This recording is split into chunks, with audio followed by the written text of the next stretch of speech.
Mesdames et messieurs, bonsoir et bienvenue dans cette édition d'information inauguration ce lundi par le chef de l'État du nouveau quai du port autonome de Conakry financé par le groupe Bolloré à hauteur de 447 milliards de francs guinéens.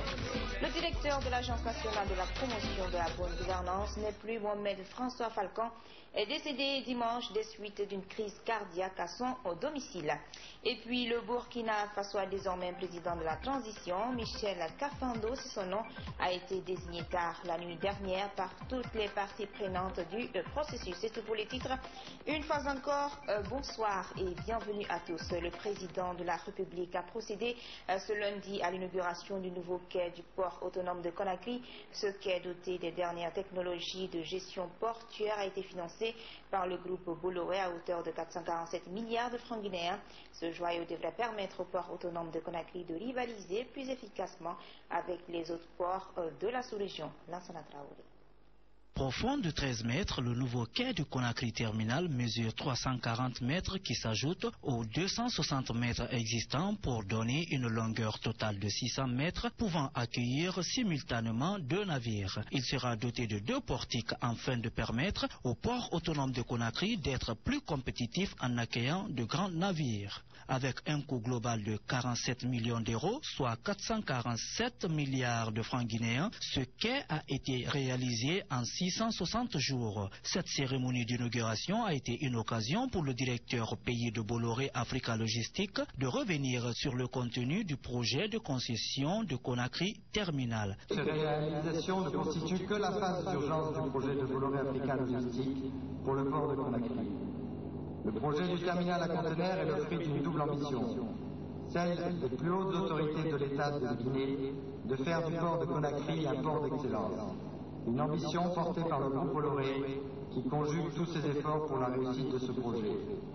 Nous allons poursuivre par le pavage et l'équipement du terre-plein, le doublement de la voie ferrée Port-Kerguelen, la finalisation de la plateforme logistique de Kerguelen sur 30 hectares, dont 5 hectares sont déjà opérationnels.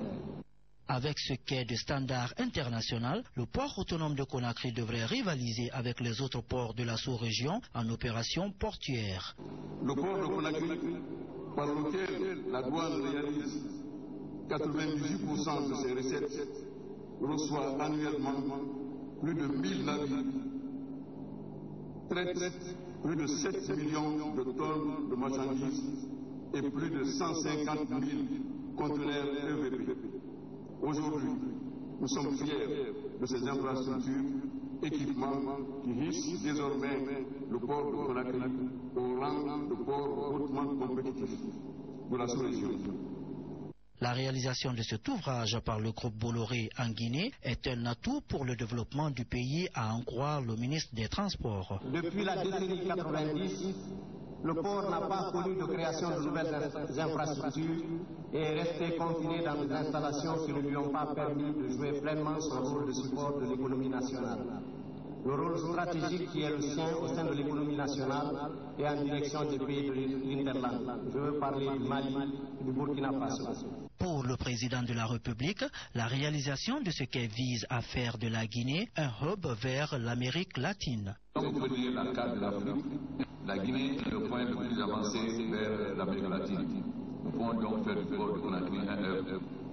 Si nous sommes fiers d'inaugurer aujourd'hui ce port, deuxième port conteneur, c'est pas ça notre ambition. C'est bien ce qui a été fait. Mais ce que nous voulons faire, qu'est-ce que nous souhaitons? Rapidement faire des conteneurs à l'est. Aujourd'hui, vous dites qu'on peut accueillir 1000 bateaux. Mais nous voulons accueillir 2000 bateaux, pas 1000. Vous dites qu'il y a 600 mètres, mais nous voulons avoir le double. Vous dites que la profondeur est de 13 mètres, mais nous voulons 14 mètres. Voilà notre ambition. Ce n'est pas ce qui est fait, c'est ce qu'on va faire qui est le plus important. Depuis la signature de la convention de concession du terminal à conteneurs entre le groupe Bolloré et le port autonome de Conakry, plus de 1370 milliards de francs guinéens ont été investis. Un investissement qui sera élevé à 500 millions d'euros pendant la durée de la concession. La revue à mi-parcours du programme WARCIP Guinée, les 4 techniciens du département des télécommunications sont en formation ce lundi. C'est apprendre la gestion et l'administration des réseaux Linux et la technique en fibre optique. Objectif permettre à la Guinée de développer et d'assurer la couverture nationale en Internet de haut débit. Ibrahima Soliari, Dionsani. Le développement des nouvelles technologies de l'information et de la communication et l'accès à l'Internet haut débit constituent aujourd'hui un ambitieux programme pour le gouvernement guinéen et la Banque mondiale, son partenaire. Il faudrait donc réhabiliter le réseau métropolitain de Conakry sur près de 100 km et assurer la couverture de l'ensemble du territoire national à travers le backbone national. Il faut que les cadres désormais s'habituent aux nouvelles technologies de l'information dans sa terminologie. On nous a parlé du cadre sous-main, la fibre optique. Avant, on n'entendait pas parler de ça en Guinée. Et nous avons fait atterrir le premier câble en Guinée. Très bientôt, nous allons le déployer à l'intérieur du pays sur 4000 km dans un mois. Nous allons procéder à la pose de la première pierre. Et parallèlement à ça, nous sommes en train de développer le projet métropolitain dans Conakry sur 100 km et ses environs pour permettre à l'administration, aux institutions, aux ambassades, n'est-ce pas, de se connecter à cette fibre. La formation des cadres est à cet effet une nécessité. Des cadres qui doivent apprendre les techniques en matière de fibre optique, de gestion et d'administration des réseaux Linux. Linux, en fait, c'est un système d'exploitation comme Windows 1, mais qui est gratuit et qui est open source. Open source signifie que c'est un programme qu'on peut accéder au code source, qu'on peut modifier le code source et qu'on peut y ajouter des applications selon les besoins. La démarche vise à classer la Guinée parmi les pays émergents. La Banque islamique de développement vient d'accorder à la Guinée 3 prêts dont les montants s'élèvent respectivement à 10 millions de dollars américains, 12,5 et 13,2 millions d'euros. Les 3 accords de financement ont été ratifiés ce lundi par les députés à travers une plénière extraordinaire. Ces montants devraient servir à financer le projet de village durable dans la commune rurale de Banco à Dabola et le système de santé guinéen Mania Condé. À travers ces 3 accords ratifiés ce lundi, le gouvernement compte s'inscrire dans la dynamique d'atteindre les objectifs du millénaire pour le développement. Le premier prêt d'une valeur de 10 millions de dollars US doit servir à financer le projet pilote de village durable dans la commune rurale de Banco, préfecture de Dabola. Projet initié pour financer des investissements productifs, des prestations de services et programmes contribuant à la réduction de la pauvreté, ce à travers la formation de 5600 agriculteurs et la scolarisation des enfants à 100% notamment. Les 2 autres prêts, 12,5 et 13,2 millions d'euros, devront servir à améliorer le système de santé en rénovant l'hôpital national d'Onka, l'achat des équipements de soins et la lutte contre Ebola. Non, les avantages de ces accords, c'est que, nous avons un projet pilote au niveau d'une sous-préfecture, à l'occurrence Banco, de 10 millions de dollars qui va être financé par la Banque islamique de développement. Ça va servir à apporter une meilleure contribution de la Banque islamique dans le cadre de la réduction de la pauvreté. L'autre catégorie de convention porte sur la rénovation de l'hôpital d'Onka. Nous avons conclu un projet avec d'abord le Fonds saoudien de développement et ensuite la Banque islamique de développement. Après les discussions entre les députés, membres du gouvernement et la commission saisie, ces accords ont été examinés et votés à l'unanimité par les députés. L'unique critère qui est à la base de ce que nous avons fait aujourd'hui, c'est parce qu'on nous a accordé des prêts qui sont des prêts concessionnels, c'est-à-dire des prêts qui ne sont pas du tout chers et qui correspondent pratiquement à un don. Voilà. Merci. La démarche réjouit à plus d'un titre le député uninominal de Dabola. Et je prends le micro avec vous pour vous dire combien de fois je suis contente. Contente du fait que le gouvernement de la République de Guinée, avec à sa tête le professeur Alpha Condé, aujourd'hui, qui a pu décrocher un projet d'une telle envergure pour le développement de ma préfecture, eh bien, je ne peux qu'être contente et très réjouie. Toutefois, les députés ont insisté sur le suivi de ces projets une fois démarrés pour le bonheur des Guinéens. C'est une bonne nouvelle pour les citoyens de Kisosso Plateau. Les travaux de remplacement des tuyaux de la SEG dans leur quartier ont démarré depuis ce dimanche. Le quartier situé dans la commune de Matoto et ses environs sont en manque d'eau potable depuis la semaine dernière suite à la fissure de la conduite principale d'eau Abdourahmane Ba. Le calvaire des citoyens de Kisosso Plateau ne sera que de courte durée. Ce dimanche, les techniciens de la SEG ont entamé les travaux de remplacement des anciens tuyaux en PVC qui avaient causé des fuites d'eau dans le quartier et compliqué la desserte à Conakry. Travaux d'aujourd'hui, on a détiré les anciens tuyaux. Voici les tuyaux qui ont été anciennement posés. On les a fait enlever, on a nettoyé, on a fait le lit de pose. Et vous voyez, dans le trou, les tuyaux sont déjà posés. On procède maintenant au raccordement. Le plus grand tronçon, on le fait aujourd'hui. Les 32 mètres là où c'est le travail le plus dur qu'on commence aujourd'hui là, on le fera. Face à l'inquiétude de la population qui continue à se plaindre de la crise d'eau, les agents de la SEG entendent achever les travaux dans un délai de 3 jours. La fin des travaux, j'ai promis 3 jours. Inch'Allah, on le fera. Ça c'est après-demain.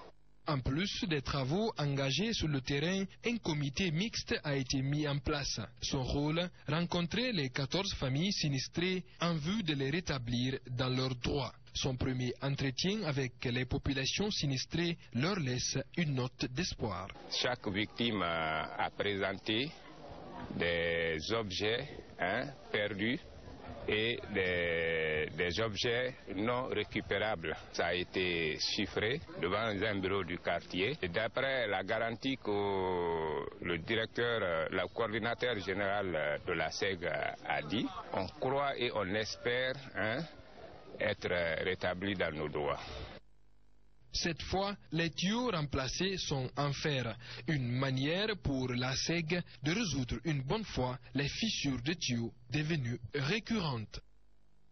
Suite à l'accident de circulation survenu le samedi 15 novembre 2014 au marché du quartier Anta, faisant 12 morts et 5 blessés graves, le gouverneur de la ville de Conakry a fait ce lundi une déclaration objectif faire déguerpir les occupants des chaussées et désengorger les voiries publiques. Suivez ces propos recueillis par Andrea Colamo. L'occupation illégale des trottoirs est une pratique très répandue dans la capitale guinéenne. Le samedi 15 novembre 2014, un tragique accident est survenu au marché du quartier Anta. 12 morts et 5 blessés, tel est le lourd bilan de cette catastrophe. Interpellé par cet acte, le gouverneur de la ville de Conakry a fait une déclaration. J'invite les maires, les chefs de quartier, les chefs secteurs, les services de sécurité et les administrateurs des marchés à appliquer correctement la note circulaire numéro 047 VC CAB 2014 du 4 novembre 2014 à prendre toutes les dispositions ainsi nécessaires pour procéder au déguerpissement dans les meilleurs délais de tous les occupants illégaux des trottoirs, des voies publiques, des ponts et passerelles de la ville, des alentours des marchés, et même ceux installés par la complicité des administrateurs des marchés, des concessionnaires et certaines autorités locales. Cet encombrement entraîne des conséquences graves sur la fluidité de la circulation routière et casse complètement l'harmonie du mobilier urbain. Par ailleurs, Soriba Sorel Camara invita la population guinéenne au respect de ces mesures qui, à ses yeux, visent à protéger leur vie. Je demande à toute la population de bien vouloir accepter et comprendre la nécessité de ce déguerpissement qui est un facteur de leur sauvegarde, de leur paix, pour le bien de chacun et de tous, afin que ce drame ne se reproduise plus jamais. La question est de savoir si les autorités arriveront avec ces mesures à stopper cette problématique une bonne fois pour toutes dans la capitale. Le commandant de bataillon des troupes aéroportées Mohamed Lamine Diarra et ses 2 gardes du corps viennent de bénéficier d'une mise en liberté provisoire à la cour d'appel de Conakry. Les 3 officiers du BATA reconnus coupables d'outrage au juge d'instruction du tribunal de première instance de Lexine. Ils avaient été condamnés à des peines différentes. La mise en liberté provisoire des 3 hommes est qualifiée de parodie de justice par la partie civile. Fadli Gilaboudi. La bataille judiciaire opposant le commandant Mohamed Lamine Diarra et ses 2 gardes du corps au magistrat Morla Issouma est loin de livrer ses derniers secrets. Au cours de la première audience en appel, les débats étaient axés sur les exceptions soulevées par la partie civile qui a déploré notamment le non-respect du délai de l'appel et le fait que l'association des magistrats de Guinée ne s'est pas constituée partie civile solidairement avec le plaignant Morla Issouma comme en première instance. Elle a également plaidé le renvoi à 2 semaines du procès en appel. Une demande réfutée par la défense et le ministère public. La défense a soutenu la mise en liberté provisoire de ses 3 clients, une thèse acceptée par le président de la cour d'appel de Conakry. La partie civile crie à une parodie de justice. Nous avons assisté à une parodie de justice, à une violation flagrante de la loi. La loi est claire. Les délais de procédure devant la cour sont de 5 jours. Nous avons été cités dans un délai de 3 jours. Et mieux que ça, toutes les parties n'ont pas été citées à l'audience. Cette audience a été uniquement organisée pour les accorder la liberté provisoire. Quand on sait surtout qu'aujourd'hui, dans toutes les juridictions de Conakry, c'est la passation de services. Même à la Cour, c'est comme s'il y a une main visible qui commandite les choses derrière. Donc nous ne pouvons pas cautionner cette parodie de justice. Nous ne viendrons plus jamais à cette audience. La Cour peut continuer à gérer sa parodie de justice comme elle veut. La défense salue la mise en liberté provisoire des 3 officiers. Ceux qui parlent de parodie de justice semblent ne pas avoir de respect pour les institutions de la justice. Et le but de ce procès, c'est de faire en sorte que l'action de la justice soit davantage respectée. Il s'agit d'une procédure de flagrant délit qui a été programmée dans les conditions de légalité. Et je ne comprends pas que l'on parle de parodie de justice quand on vient déployer des arguments de droit devant une cour. La partie civile est libre de se retirer de ce procès. Et nous connaissons le rôle d'une partie civile dans une poursuite pénale. Nous allons continuer la suite des débats avec le ministère public, qui est également appelant dans ce dossier. Vous savez, il ne faut pas venir devant les juridictions pour faire l'activisme des droits de l'homme. Les débats de fond reprendront à la prochaine audience.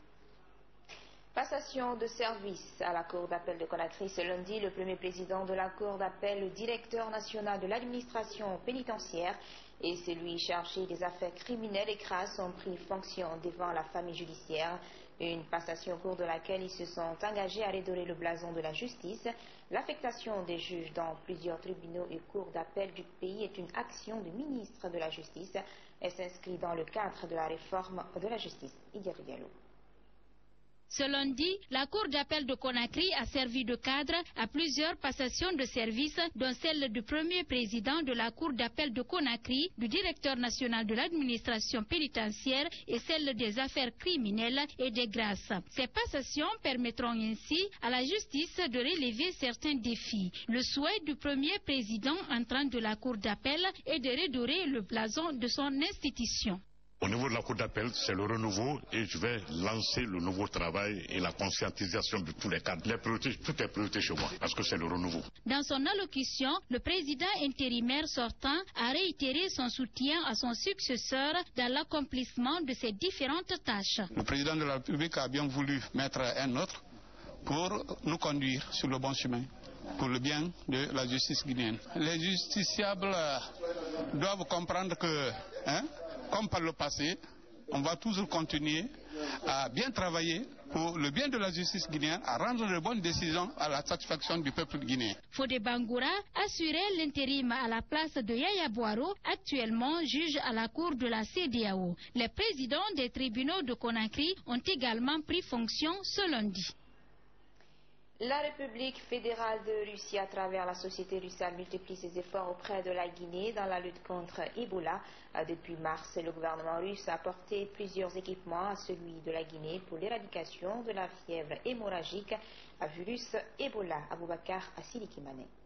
Le soleil était au zénith dimanche à l'aéroport de Conakry quand l'avion de la compagnie russe s'est posé sur le Danemark. À son bord, un hôpital militaire mobile entièrement équipé. À travers ce don, le président Vladimir Poutine contribue au renforcement du système de santé de la Guinée, surtout en ce moment d'épidémie. Hier, le président de la Russie a donné ordre d'envoyer ici un hôpital militaire pour la lutte contre le virus Ebola. Donc cette cargaison elle sera livrée par 3 avions de transport et donc vous pouvez voir ici déjà 2 avions qui sont là ici. Cet hôpital mobile va jouer un rôle important dans le renforcement du système de santé. Il va aider l'État et la commission de lutte contre Ebola à inverser la tendance. Aujourd'hui, vous savez, l'épidémie a trouvé un système de santé très défaillant. Donc la réception de ces équipements médicaux, la rénovation de nos hôpitaux, la reconstruction des hôpitaux au niveau de tous les pays ne feront que renforcer le système de santé pour le bonheur de la population guinéenne. Pour que désormais, on ne souhaite pas qu'il y ait d'autres épidémies, pour que désormais, en cas d'épidémie ou en cas d'autres maladies, que nous puissions être propres et réagir de la façon la plus rapide. Voilà ce que cela va donner comme résultat en renforçant ce système de santé à travers ces équipements que nous recevions de la part de nos pays amis. L'annonce de la fin de cette épidémie étant imminente pour le gouvernement d'ici fin décembre 2014, les partenaires ne cessent de soutenir la Guinée pour atteindre ce pari. La mobilisation se poursuit pour bouter hors du pays le virus Ebola. Le week-end dernier, c'est l'Union des jeunes et amis de COSA qui a offert des kits hygiéniques à la coordination nationale de lutte contre Ebola. Le geste vise à conjuguer les efforts afin de mettre fin à cette épidémie qui sévit en Guinée depuis le début de l'année. Ici à Gatakité. Ce lot de kits hygiéniques composé de bonbonnes et d'omo est destiné à la coordination nationale de lutte contre Ebola. Le geste est de l'Union des jeunes et amis de COSA. Ce don vise à appuyer les efforts de la coordination nationale de lutte contre l'épidémie de la fièvre hémorragique à virus Ebola et permettre aux élèves de reprendre sereinement les cours. Ebola est méchant, mais les Guinéens travaillant ensemble sont plus forts encore. Et je crois qu'avec ce genre d'initiative, tout de suite, l'État et la société guinéenne peuvent réouvrir les écoles comme ça, pour donner quelque chose à faire pour les enfants, pour reprendre les activités économiques. Par rapport à ce don, je suis vraiment très content, parce que ça nous favorise de faire la sensibilisation dans les quartiers de Bantounka 1, Bantounka 2 et Nasrullah, pour faire comprendre aux gens que vraiment il y a l'existence de l'Ebola en Guinée.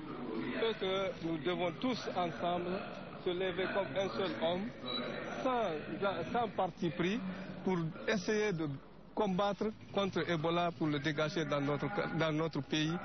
Tout en appréciant le geste des jeunes de COSA, la coordination de riposte à Ebola a fustigé le comportement de certaines ONG qui profitent de la sensibilisation pour arnaquer la coordination et en faire un fonds de commerce.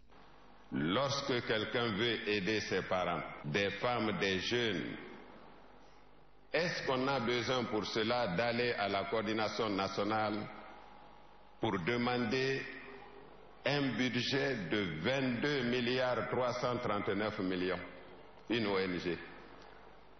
Une ONG qui se présente à la coordination pour nous demander 14 milliards de francs guinéens pour aller sensibiliser. Des ONG dont le plus bas débit est à 32 millions. Alors nous nous sommes dit, Ebola n'est ni une kermesse ni une fête. L'épidémie de la fièvre hémorragique Ebola n'a pas eu que des conséquences sanitaires et économiques. Elle a causé la stigmatisation des Guinéens à l'étranger. Pour certaines personnes, Guinéen est synonyme d'Ebola. Aujourd'hui, à l'extérieur du pays, notre nationalité porte le cachet Ebola. Dès que vous descendez de l'avion à Tokyo, à Paris ou à Washington, votre passeport guinéen est estampillé Ebola. Nous ne sommes pas un virus, nous sommes des Guinéens, nous sommes des humains. Rappelez que la maladie a fait 962 morts selon la Coordination nationale de lutte contre Ebola. La ministre des Sports était récemment à Lola, sa ville natale, pour sensibiliser les citoyens sur les mesures à prendre pour se protéger du virus Ebola. Domani Doré avait également dans ses valises de nombreux kits sanitaires destinés aux zones touchées par Ebola et celles de grande concentration humaine à Tiratouba.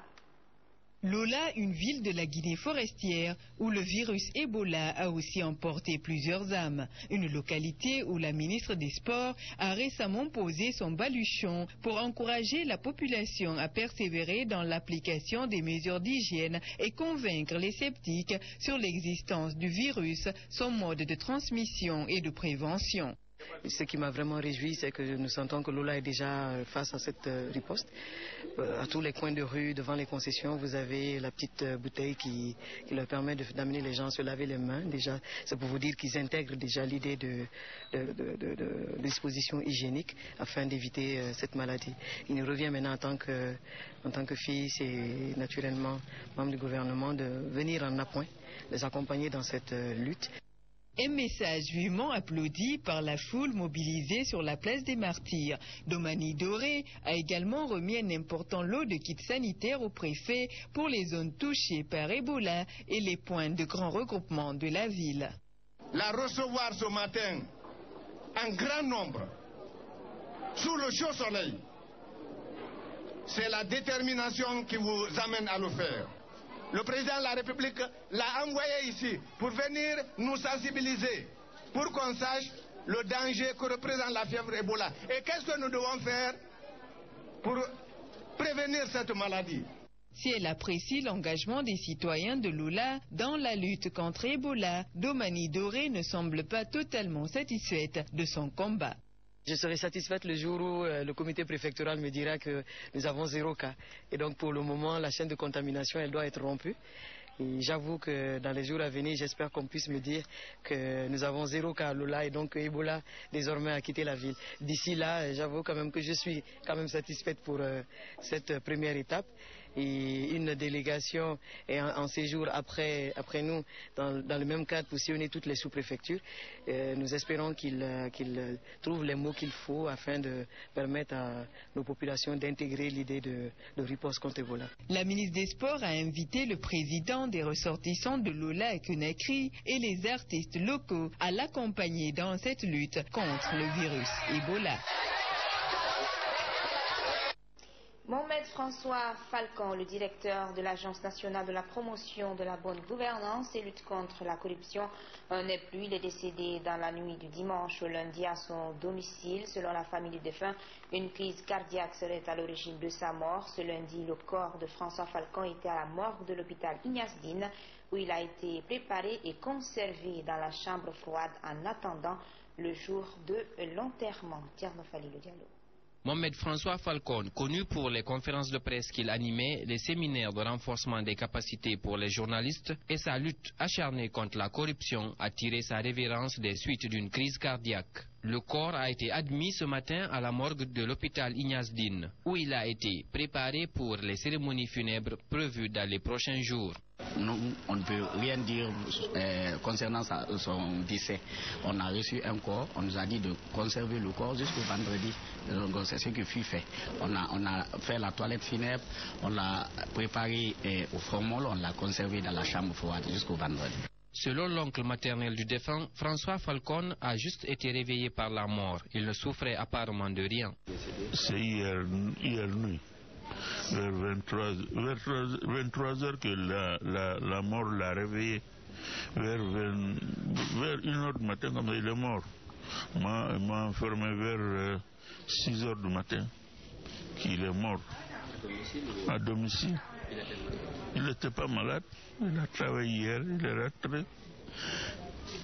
C'est une crise cardiaque qu'il a réveillé. C'est fini, il est mort. Et puis dès que Dieu le protège, c'est comme ça, la vie. Mohamed François Falcon meurt avec une ambition, celle de mettre un terme à la corruption en Guinée à travers la promotion de la bonne gouvernance pour en finir avec la pauvreté et la misère. Que l'âme du défunt repose en paix. Amen. Au Burkina Faso, les militaires ont finalement passé la main aux civils. Le lieutenant-colonel Zida a tenu ses promesses. C'est un ancien diplomate, Michel Kafando, qui prend la tête de la transition.